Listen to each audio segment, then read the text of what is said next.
Monday, Yeah. Friday, whatever. Yeah. Yeah, that's good. Nothing wrong with that.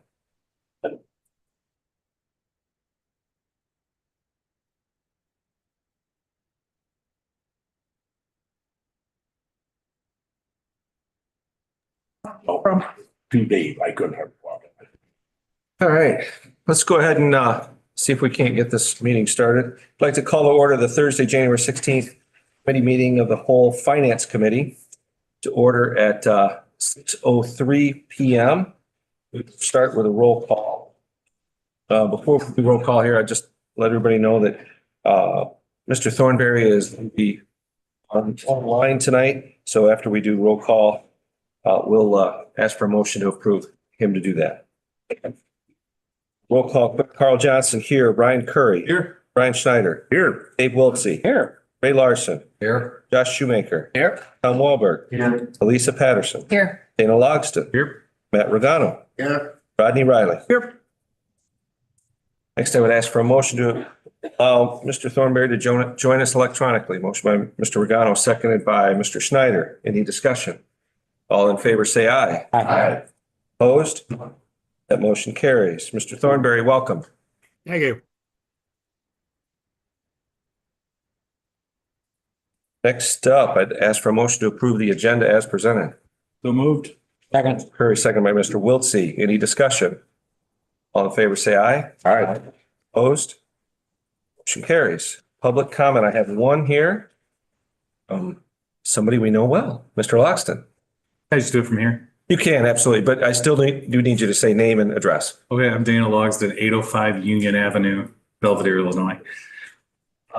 Okay, so this is only because we're a week ahead and the community buildings board meeting was this evening. And I wanted to just tell everybody and remind everybody what I would have done anyway. But I figured you'd get it in public comment. Movie night is tomorrow and it's cloudy with a chance of meatballs. Yeah. And that is all at the community building. Perfect. Thank you. Is there any other public comment? Seeing none. Mr. Wahlberg. Thank you, Chairman. So 6.1, I'd like to call on the treasurer's report.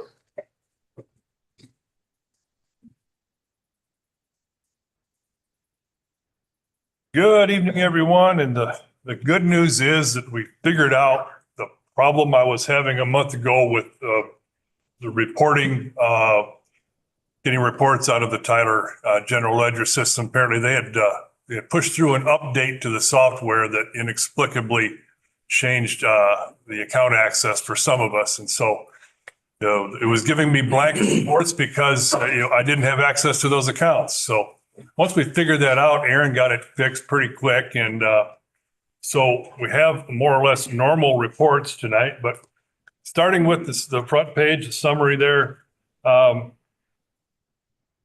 assets are down $672,000 just because we spent more than we took in. I mean, and that's normal for the winter time, and we can, I'm sure Becky can give you more about that.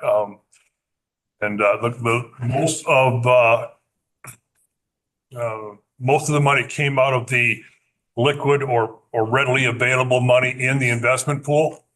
And I'm going to talk about why here in a few minutes. The interest rates are pretty much in a holding pattern, not much movement there. And so the weighted average maturity hasn't changed much either. And we had earnings interest revenue in December of $167,835. So the treasurer's report, full of numbers, and if you go down revenues and expenses, you can see which funds are spending the money and whatnot. So you can see that, for example, in the general fund, we spent about 2.6 million. We took in about 1.8 million. So that's where most of the money's going. And so you can peruse that at your leisure. Going on to the cash and bank report. There's one mystery there, and that's the account listed at the bottom. Yeah, keep going. Keep going. There we go. It's our payroll checking account is on this report shows a negative balance of $322,000. It does not have a negative balance. And so we need to figure out what's going on there, whether there are, we believe it might have something to do with payroll transactions that are being posted twice, being posted once automatically by the system and then posted again manually. So we need to look into that and get that figured out.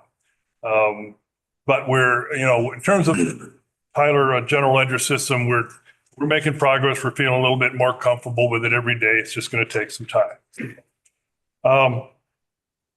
So let's skip past the investment pool and go to the fancy colored graph that I provided this month, the U.S. Treasury's yield curve. So the red line there is the yield curve from last June 14th. So you can't see the axis, but basically on the left side is the interest rate axis. It goes from about 4.2 all the way up to 5.6.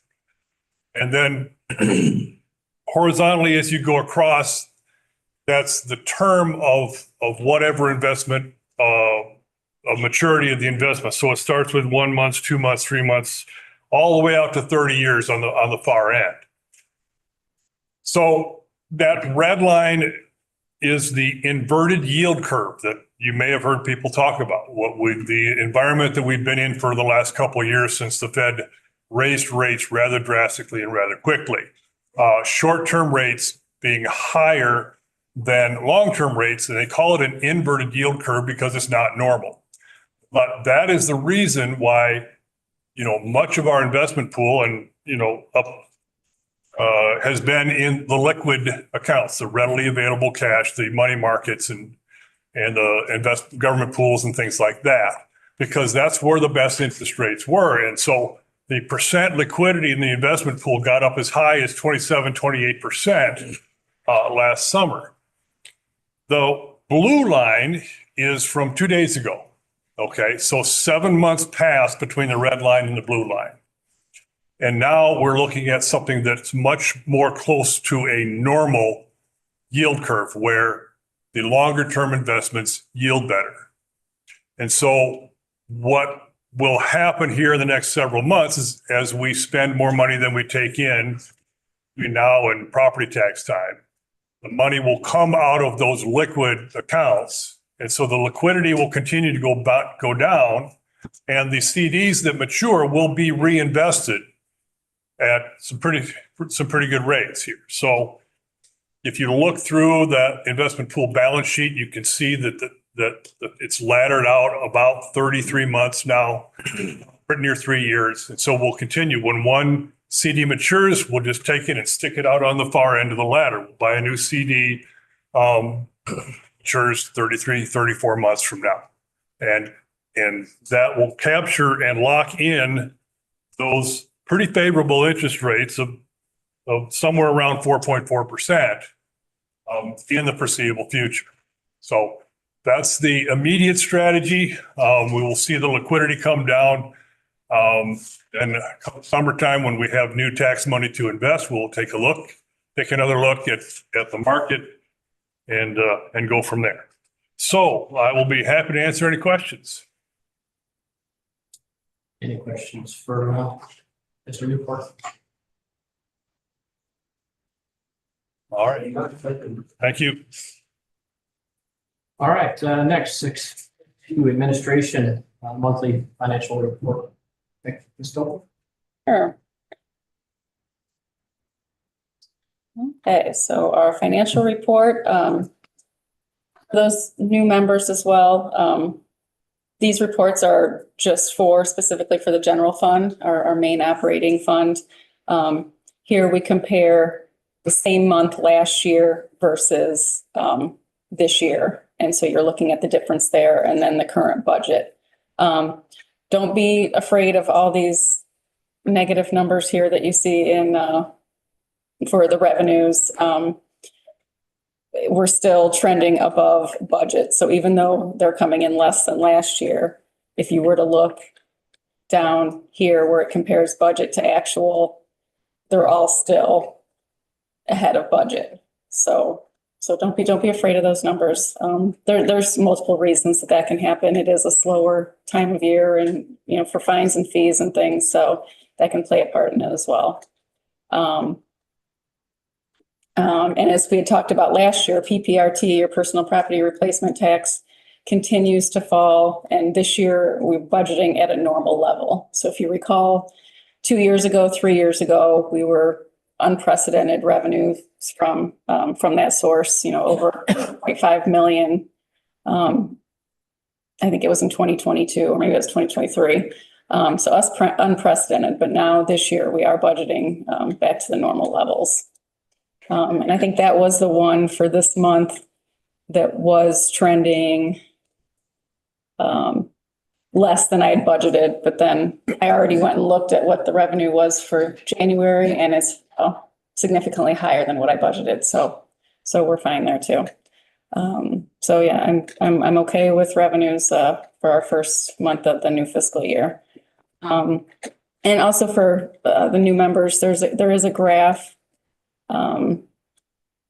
that kind of shows the different revenue sources and what we rely on here at the county. Obviously, property tax is the largest at 35%.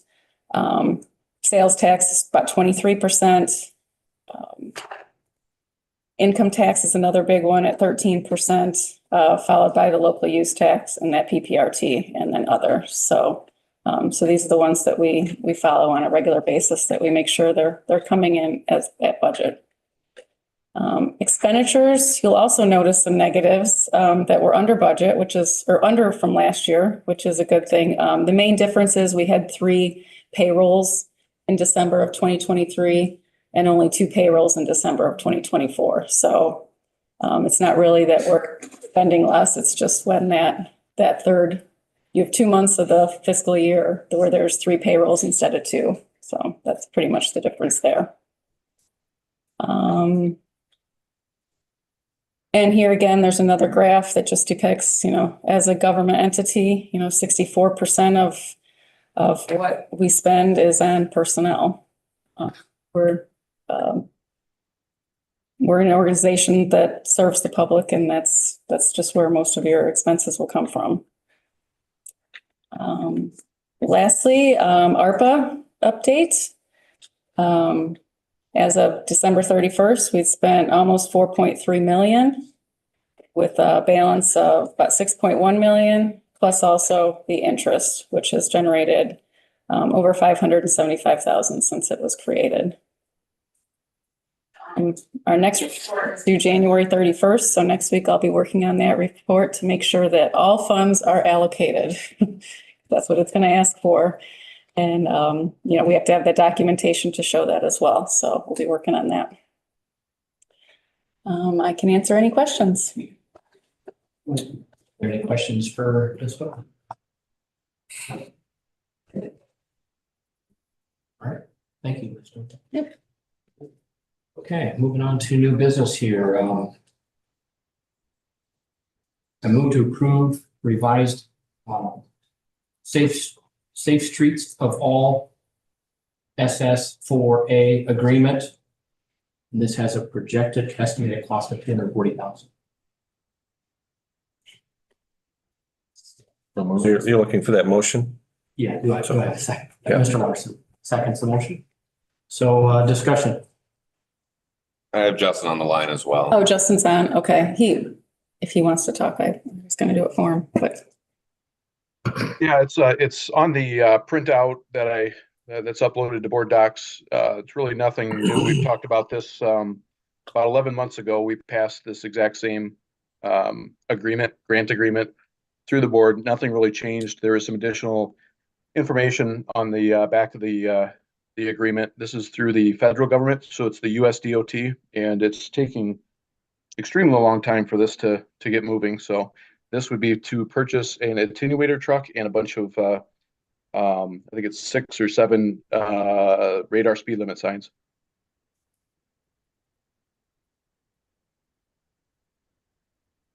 Okay, Justin, and I see I was a little inaccurate on my motion there. That was because I didn't include the grant in there, but would that be the initial? You want to explain that with your federal grant versus the county matching funds? For the financial impact? Oh, certainly. Yeah. So we put up 20%. So we have to match 20% of the total project cost. I don't have that from me, but I believe that was 40 some thousand. Yeah, it says 48,000. Yeah, 48,000. Okay, and then the total grant I think was 192. So yeah, that we matched 20% against the grant. The grant pays 80%. We pay 20%. Clarity on that. Any other discussion? Any other questions for Justin? Okay. We want to take a, Just all in favor for aye, because we're moving this to the board. all in favor to move this to the county board? Aye. Opposed? Motion passes. All right, thank you, Justin. All right, next, on the agenda here, 7.2, motion to approve, or move to approve the design development phase of the health department and administrative campus project as presented. Second, Second. Mr. Curry, thank you. And discussion, I'd like to call on our, of course, Ms. Tobin may have some comments, but we'll call on our folks to discuss that. Clayton from Kluber is here to present. As you know, we go through different phases. You have your schematic design that you've approved. You have your design development. And once this is approved, then we move on to the construction development phase. Thanks, Becky. Good evening, everyone. Glad to be back in front of you tonight. I am so sorry I was not able to be in front of you the last time. I do appreciate you letting me join you remotely for the last presentation that we did. But again, it's good to be back here in front of you. So I'm going to go through. I'm just going to interrupt you real quick. I need your name and address just for the record. Oh, yes. I'm sorry. I apologize. I should know the drill by now, right? Clayton Haldeman with Kluber Architects and Engineers. We're at 41 West Benton Street in Aurora, Illinois. Okay, so the presentation that Becky has up here is very quick and it's going to be fairly broad. So I want to give you a quick recap on where we've been and where we are now. So just quickly, just to remind you that the last, the way the project has gone, we made an initial presentation to the board in August of 2024. We delivered the schematic design portion of the project at the end of September last year. And then just recently, in about mid-December, we were back in front of you again, although I was virtual, as I said at the time, to ask briefly for the ability to modify the design to extend the East Addition a bit to adjust what we were planning to do. And just a very brief recap on that.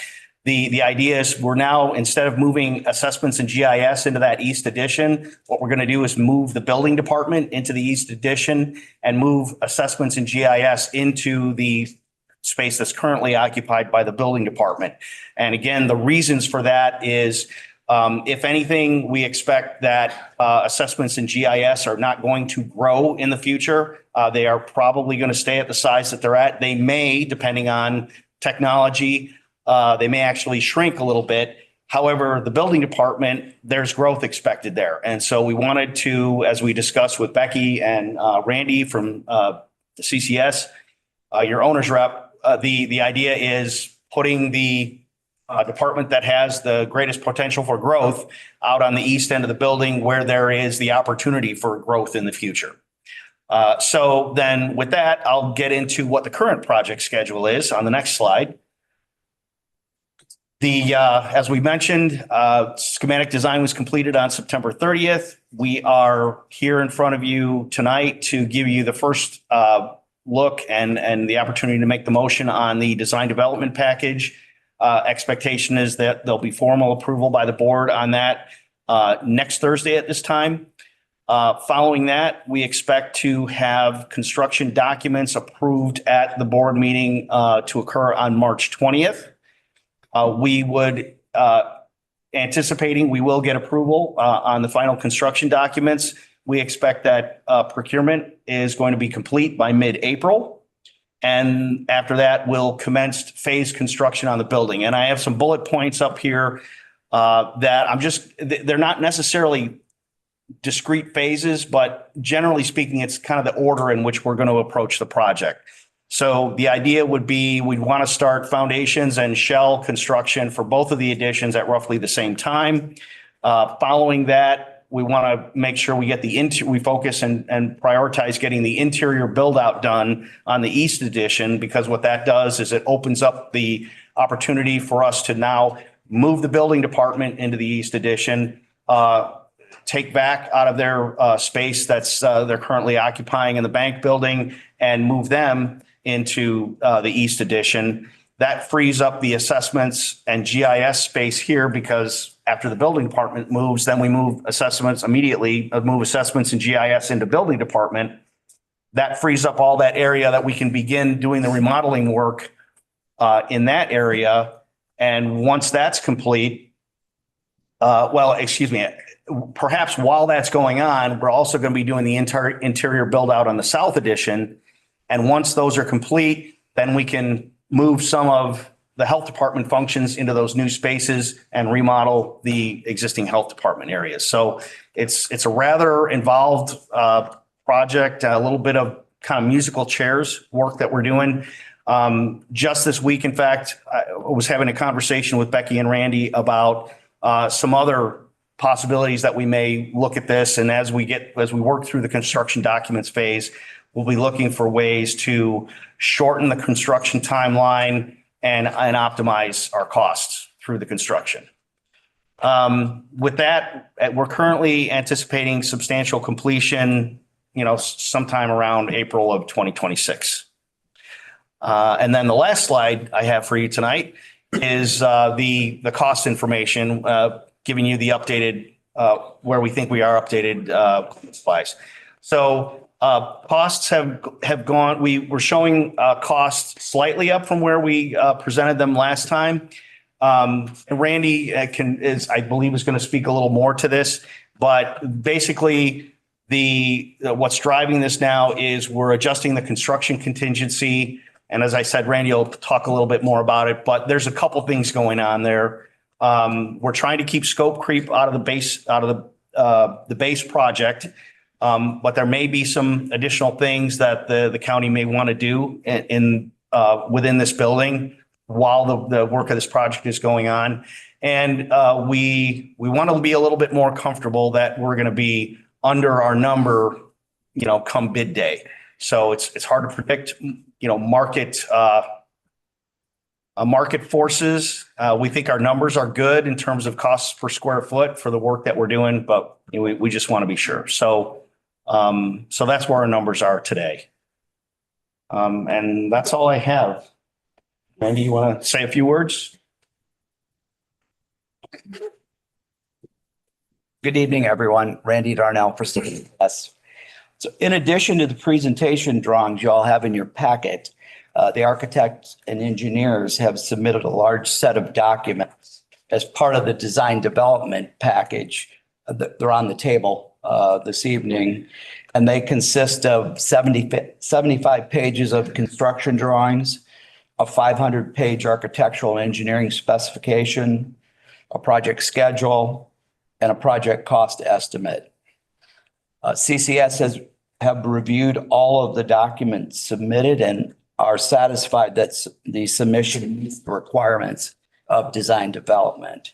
It is our recommendation to approve design development phase and move to construction documents. I'll be happy to answer any questions.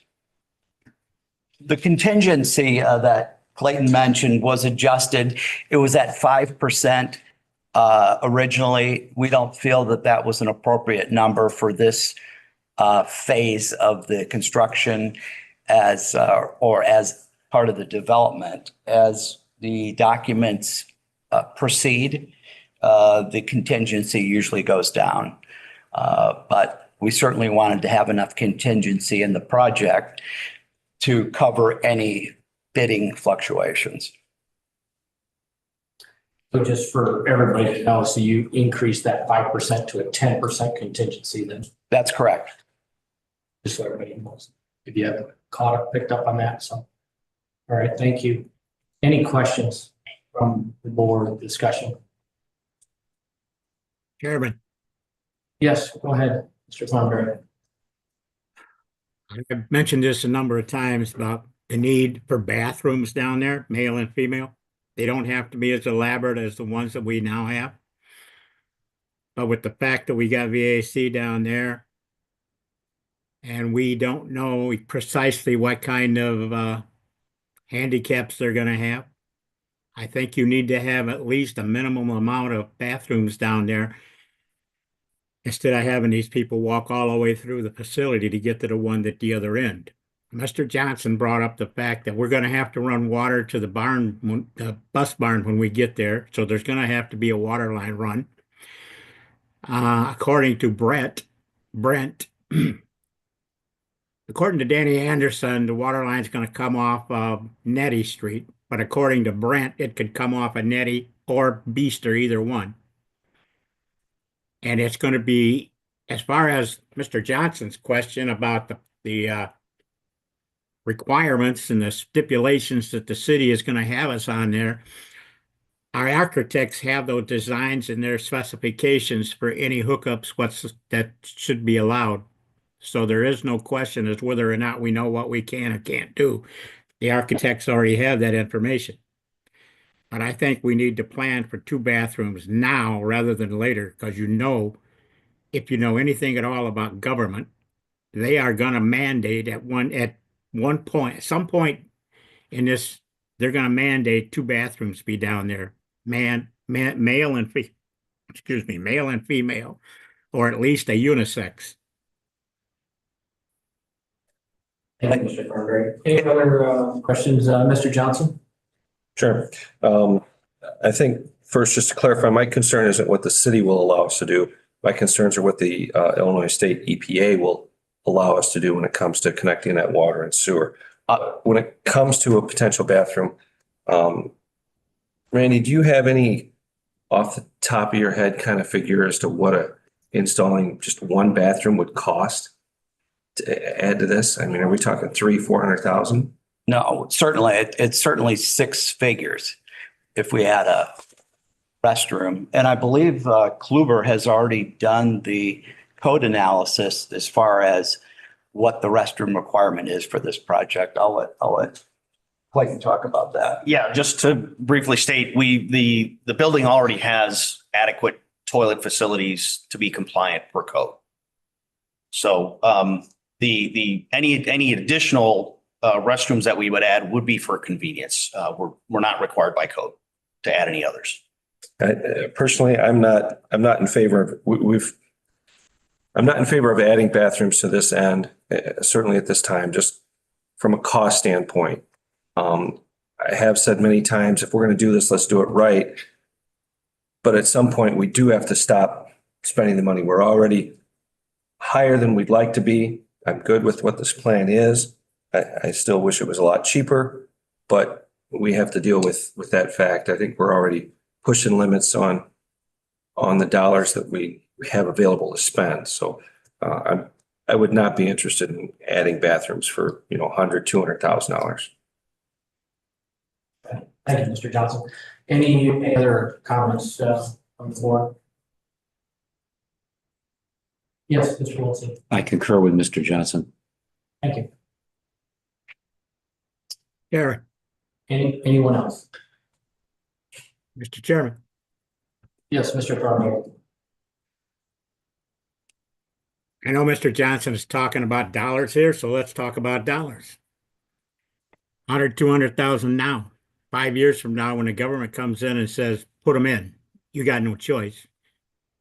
What's that $200,000 going to be then?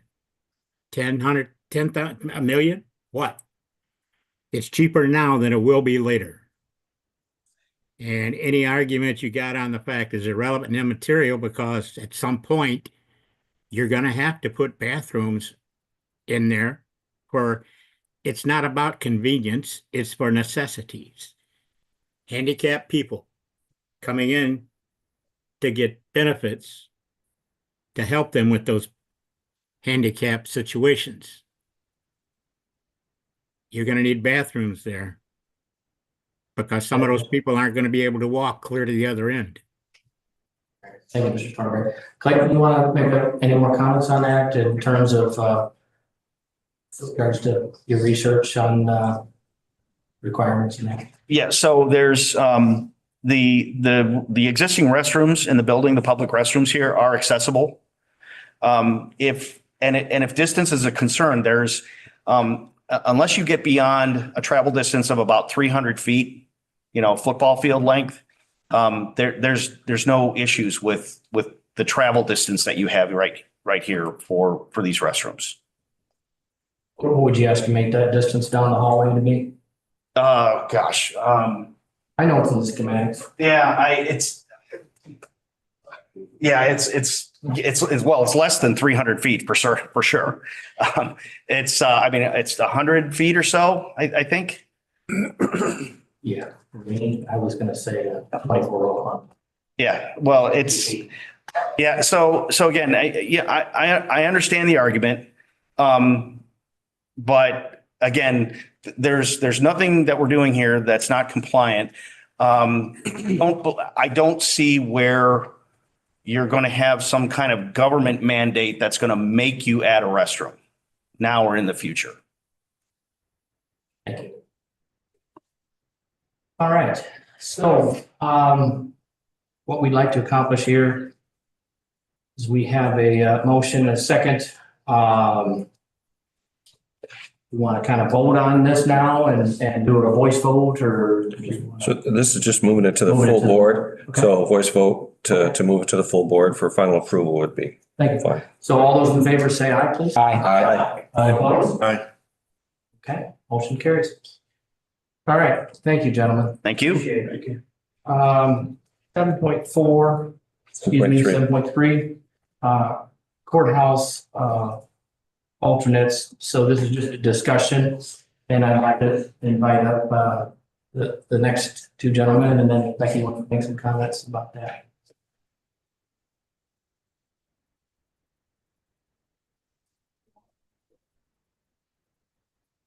I guess I could touch on it first. One of the documents in your packet just kind of highlights items that have already been approved by the board. So the items really that we'd be talking about tonight are alternate 7, 8, and 10, which is the clock and the sprinkler system.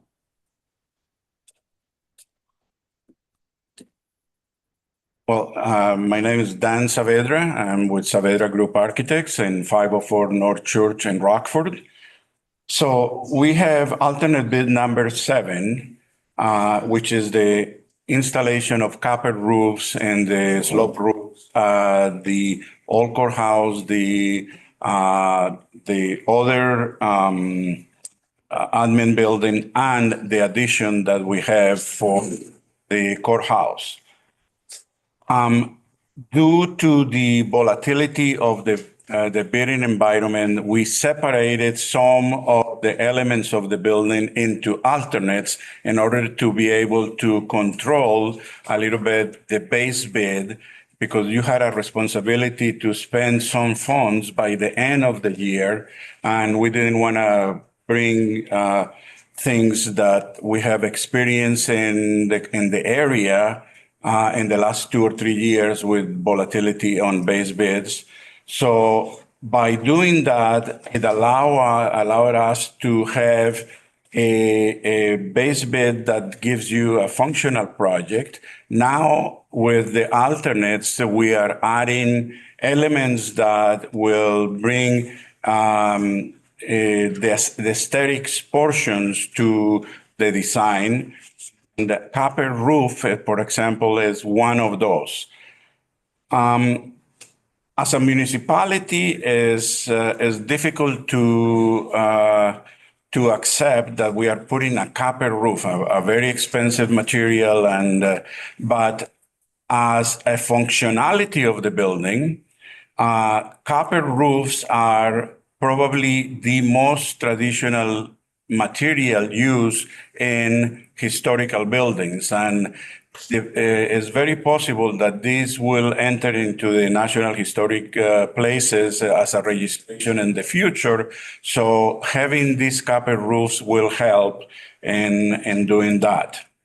In addition to that, the price that Scandrolli gave us for the copper roofs at $350,000 are extremely lower than the other contractors.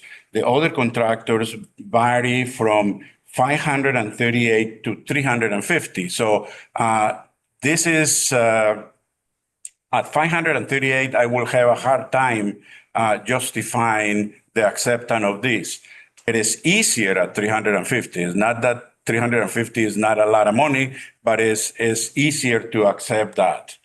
So couple of the nicest things on copper roofs provides the integrity of the design. Originally, from the early stages, we were wanting to have this design and this building with copper roofs. And as a matter of fact, we had that discussion here in front of this board in last year.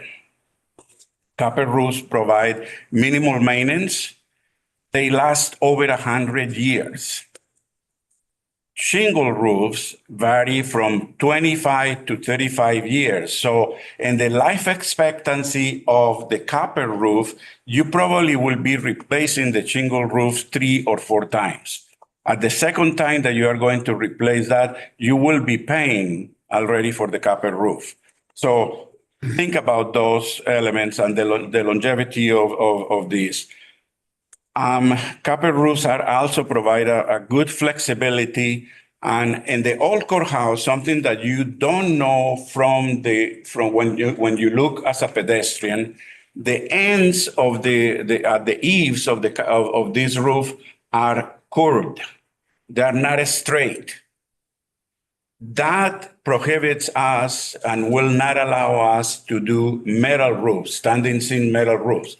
That could not be bent that way without having to modify the structure of the roof. Shingles will do that. Copper roof will be able to do that. We can bend the copper in order to do those things. It is the preferred material for historic buildings, and the drawbacks of copper roof is that they are more expensive.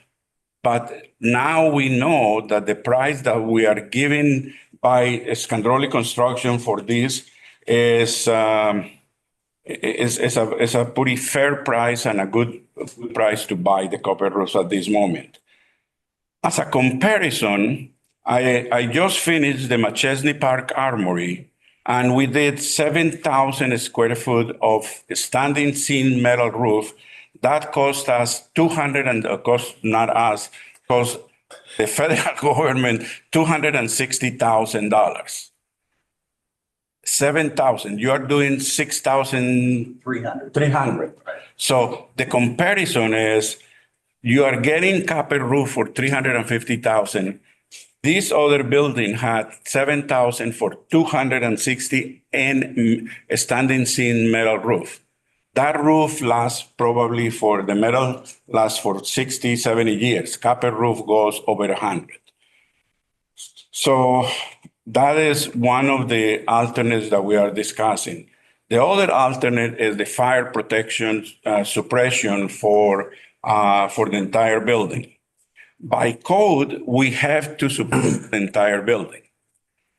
When we were doing the construction documents, and in order to prepare for fluctuation in the bid, we went to the building department and to the fire department to see if they will allow us to partially fire suppress the building in order to save some dollars for the project. they specifically instructed us and told us, we want to work with the county and we understand where you are. We will allow temporarily to do that if you present a plan to us to do that in a 5 or 10 year. I think we agree into a 5-year plan. So we have to do it no matter what. It is required by code. What we tried to do was to see if we were able to manage the base bid in a different way. So now is the time to completely suppress the building. Doing it later will bring you substantially more money. It will be more expensive. It also reduces your insurance costs when you have a 100% fire suppressed building. All right. Alternate number 3, I think it's 3 is the one. No, it's for the clock. Oh, the clock. Yeah.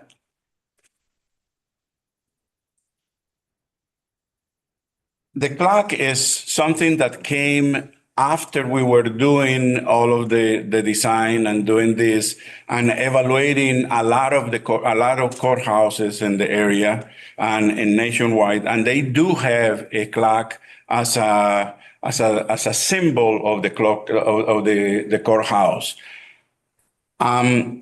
Yes, a clock for 70 grand is expensive, but in the scope of the project is not a tremendous amount of money. But it does require electricity. It does require a little bit of maintenance. So since we have the tower is basically maintenance free, the only thing that will be requiring some management and maintenance will be the clock. So if we can afford it and if we can do it, that will be my recommendation to you as the architect for the project. I will open for questions if you have any comments. Yes, Mr. Curry. I agree. The sprinkler system makes most sense to do it now. I'd be in support of that. I'd be in support of the copper roof. And do they make? I see the clock appears to just be a regular metal. It's not a copper clock. I know that sounds crazy, but it will look nice to see it patina as the roof does on the side of the building. It could be a possibility to do that. It will cost a little bit more. I have to talk with the manufacturer and see if they will do it in copper. Don't hold up anything on that behalf, but I just, it would look nice if it matched. What we could do if we do it in metal is to do it in patina and the color of the copper 20 years from now, because that's what it takes for copper to get the green patina. You will have the copper for 3 or 4 weeks and the bright, shiny gold. For the next 15, 20 years, it's going to be dark brown, and it will start to patina the green color after that. So, yeah, it makes sense. Get as much done with the sprinkler system now, while there's already disarray going on in the courthouse, instead of more mess later on, more disruption, costs more, bringing more construction in. Absolutely, I would 100% support that, and the other alternates, if Becky says this is feasible and the end game, as she looks a little nervous, but and I get it. This is we can't just spend everything we want. I mean, there's this is taxpayer money. This is we have to be. But the things that you brought forth aren't. They all have purpose. Mm-hmm. The purpose of that sprinkler system is to bring our insurance down, and it's literally the code. It has to be done sooner or later. So we can negotiate for 5 years, or we can just get it done now. And the copper roof. I was extremely pleased that the city of Belvedere was amenable to do that. Other municipalities, there is no chance that they will do it. We appreciate them for that. Yes. Sure. Yeah, and I would just say, let's do it and do it right. So yeah, no, I would be in favor and support the 3 alternates at the bottom in addition. Thank you. Welcome. Thank you, Mr.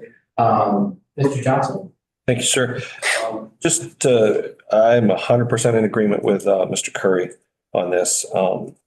Talking through some numbers with Randy earlier, just to give the board members some idea on the shingled roof. If we were to shingle that instead of doing the copper, shingles today for that project are $165,000.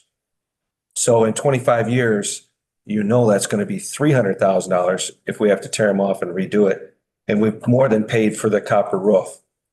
I was telling Randy earlier today, I was first on the board in 2006. Since I've been on this board, we have talked and fought with a leaking roof at the courthouse that entire time. I am so sick and tired of leaks in that roof that I've told Randy, I've told Dan, if that roof leaks when they're done, I'm coming after them. I will be in. Let's give them a copper roof. Let's get it. Let's do it right.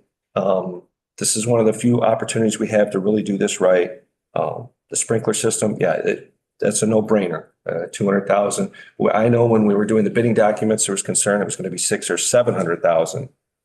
Which case then we would have to really talk about it. But for 200,000, that's a no-brainer. And I'm all in on the clock. Let's make it look nice. It's going to be a focal point of our community. Let's just do it right, 100%. Ms. Patterson. I missed a meeting and somebody's going to have to sell me on this clock. I don't understand it. And I realize in the scope of things that $70,000 isn't a lot of money compared to what we're spending, but $70,000 is a lot of money. It's more money than most people in this county make a year. And so I can't justify a clock that's going to have maintenance down the road and probable issues when we've had air conditioning issues and roof issues and everything else. Like, to me, this is just the probability of something that might look nice that can wind up being an issue. Pun intended. Thank you. I don't understand it. Yes, it's beautiful, but I can't wrap my head around it. It is, you're absolutely right. It's an amount that is substantial. I never intended to say that it's not substantial. I say that in the scope of the project, it's a smaller amount, but it's still a substantial amount of money. The courthouse is the image of Boone County. And we need to do it right. And these aesthetic issues are the elements that will make these buildings appealing to the community in a different way. If you look at courthouses throughout the country, that is what they have done in order to bring the strength of the institution into the community. It's a pure symbol of aesthetics, and it's a pure symbol of the design in the building. That is needed? No, it's not needed.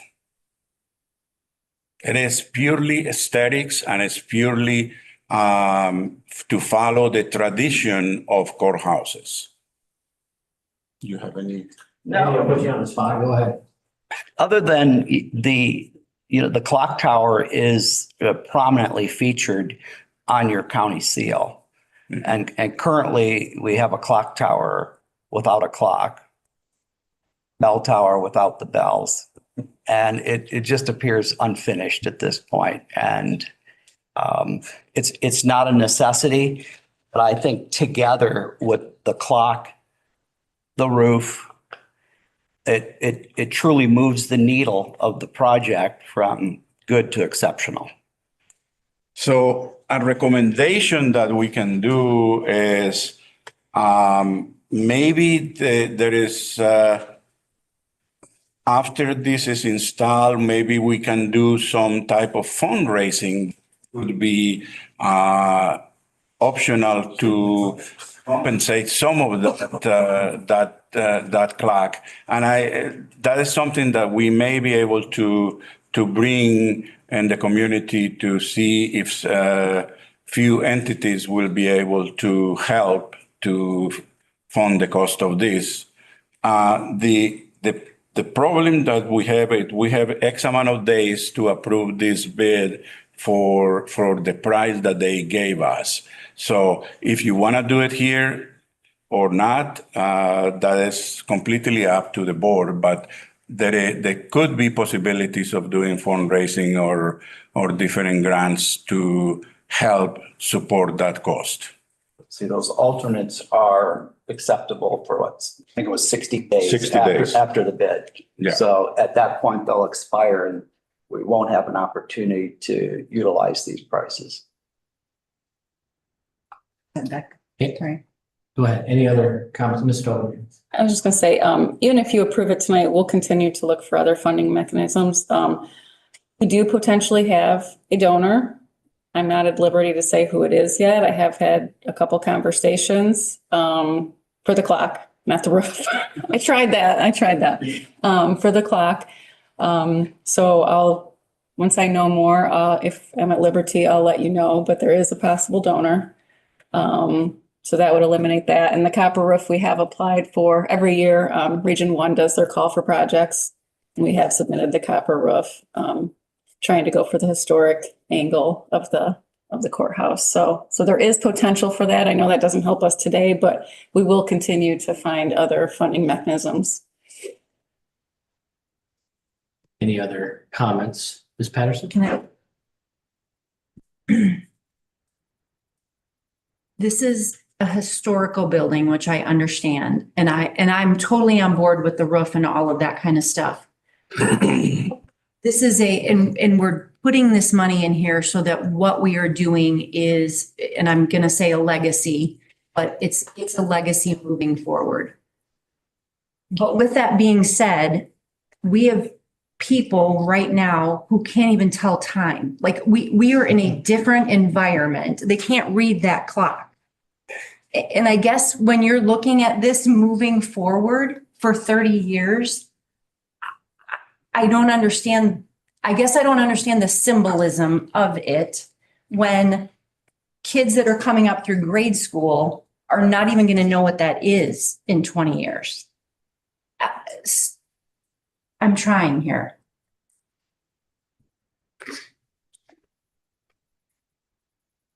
Mr. Johnson. Thank you. I understand the concern about it and the feel that it's opulence or unnecessary things like that. I mean, if we were putting marble floors in the courthouse or we were putting, really doing so many other fancy things, I could see where we could say, look, this is getting a little crazy. I think for what amounts to 0.5% of the entire bid on this project, I see it as a non-issue. I think it adds to the aesthetics of the building. I think people will still know how to tell time in the future.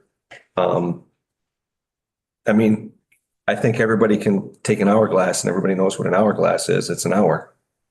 I mean, and we don't use those anymore, but everybody knows what they are. So I think it's a good thing. I think as Randy said, it takes a good project and makes it exceptional, and just pushes it over the top. That's for such a small portion to have a little extra. And the fact that we have a good shot of getting some money to pay for it. I think let's just do it. Get it done, do it right. Thank you, Mr. Johnson. Mr. Schneider, did you want to contribute to a base sale perhaps, or what were you thinking? Without the clock, how are we gonna produce that 1.21 gigawatts of power we need to go? You need to find a That clock's broke. You need to find a DeLorean. That's our fundraiser right there. You find it. You're welcome. Good humor. Appreciate it. Always need that. Any other comments? Yes, please. Yes, go ahead. You gotta lighten up. There's a clock up there now. I've been in that courthouse No. tons of times and there's not one there now, right? Show no. That There's is a tower, but there's a louver there. There's not even. Right, but how long has it been, the building been there? I mean, I think we should take that money and use it somewhere else. I agree with you with maybe doing fundraisers. But how far or what kind of fundraisers are you talking? I mean, I think we should let the citizens know and the voters and all this stuff have their opinion on this clock and what they think if we're gonna spend 70,000. I mean, if we're gonna put bathrooms in the other end with 70,000 towards that, I mean, if that's gonna be more important of an issue later on. okay. Thank you. Any other comments? Mr. Longston? I'm actually sitting here laughing to myself because I am literally the proud parent of a 26-year-old who does not know how to tell time on a clock. That being said, I think everybody should know how to do it. And even though I've tried to teach her, I see where you're coming from. I really do. But I want that clock too on the tower. It's just really cool looking. Hey, Mr. Longston. Maybe that's a standard we need to uphold in Boone County here, is being able to tell time. I gotta make it mandatory. All right, thank you. Any other comments? Questions for these two gentlemen? Yes, Mr. Johnson. Do we need, Becky, do we need a motion to move this forward to the full county board for a It would be nice if. vote? we had it. I would move to send alternate 7, 8, and 9 to the full county board for final approval. Okay, do I have a second? Mr. Schmidt. Thank you. So I've got a motion and a second to for alternates, if I get this right, 7, 8, and 10. Yeah. Any discussion, Mr. Wilson? Yeah, just, and I'm not making fun of this at all, but I presume that the face is going to have Roman numerals on it. We're going to be wanting to have a look. That's, I would think, that would be the appropriate look. Yes. Thank you. Here comes surprise. All right. So we want to have a voice. Just a voice vote. One more comment. Yes, You might- I'm sorry. Just, that's okay. No. So if, have I done my math right? This will increase what we're looking at here by $640,000, correct? That is correct. Okay. Gentlemen, just to verify, that's your estimate, 640,000? Or excuse me, 3 Alden. That's correct, 640. So thank you. That's important about that. Sorry, we were talking here and took us. All right, so all those in favor, motion say aye. Aye. All opposed, same sign. No. No. Motion carries, sounds like. Motion carries. Thank you. Thank you. Thank you all. Thank you. Thank you, John. Okay, 7.4, courthouse lead paint removal. Is this something you want to speak on, Ms. Cullen? I can, sure. I was hoping I would have a quote today for the removal. I do not yet. I met with Ironwood at the courthouse yesterday. There's some more details involved. Some of it needs to be removed because there's demolition. Others we're hoping we do not have to remove and it can just be encapsulated. So we're meeting with Scandroli on Tuesday morning out there. So hopefully I'll have something for the board. So just so we'll be expecting to have some numbers for next week for the board meeting. Correct, because that abatement needs to get done. He's already about 3 weeks out, which puts us into February. And that's when both of the areas that need the abatement are the winter work. So we need to have that ready to go as soon as possible. Are there any questions in regards to this topic? Mr. Riley? Becky, do you have any idea I'm not trying to hold your feet to the fire, but just any idea what this might cost? It depends. Obviously, the encapsulating, just the painting over is much cheaper. And that can be done as part of the construction project. So hopefully a lot of it's that. Most of the lead paint is the window trim and the window sills of those big, beautiful windows. Hopefully all that can be encapsulated. The interior walls have lead paint, and that's where more of your heavy construction is. So I really don't, I mean, he didn't make it, it was much less than he thought it was going to be as far as work wise. So I'm hoping that means a much less. Okay. All right.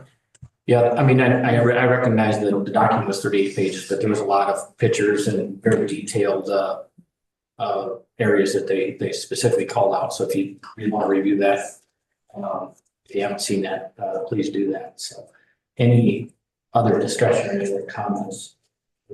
Chairman, Yes, Mr. Feinberg.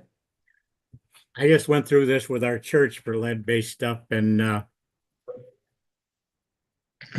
to tear this lead stay, if you have to tear the lead stuff out, it's going to be expensive because you not only have to pay for the labor and material to tear it out, you have to pay for hazardous material disposal for lead paint.